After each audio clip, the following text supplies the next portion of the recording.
ভাবুন তো, বেগুন খাওয়া নিয়ে আমাদের সবারই কত স্মৃতি আছে। কখনো ভর্তা, কখনো ভাজি, আবার কখনো ঝোল। কিন্তু আজ আপনাদের জন্য আনছি একেবারে নতুন স্বাদের দারুণ একটি রেসিপি, ক্রিসপি স্পেশাল বেগুন ফ্রাই। প্রথমেই নিন লম্বা সাইজের বড় দুটি বেগুন। খোসা ছাড়িয়ে সুন্দর করে স্লাইস করে নিন। এবার সেই স্লাইসগুলোকে লবণ আর সামান্য ভিনেগার মিশ্রিত পানিতে 10 মিনিট ভিজিয়ে রাখুন। এতে বেগুনের কালার যেমন সুন্দর থাকবে, তেমনি কাঁচা গন্ধও চলে যাবে। এদিকে ফেটিয়ে নিন দুটি ডিম। 10 মিনিট পর বেগুন তুলে ভালোভাবে পানি ঝরিয়ে নিন। এবার বেগুনের সাথে ডিম মিশিয়ে দিন। সাথে 1 কাপ পরিমাণ কর্নফ্লাওয়ার অথবা ময়দা। এতে ভাজার সময় বেগুনগুলো হবে একেবারে ক্রিস্পি ও মচমচে।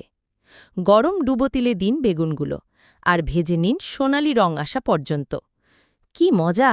শুধু গন্ধেই মুখে পানি চলে আসবে।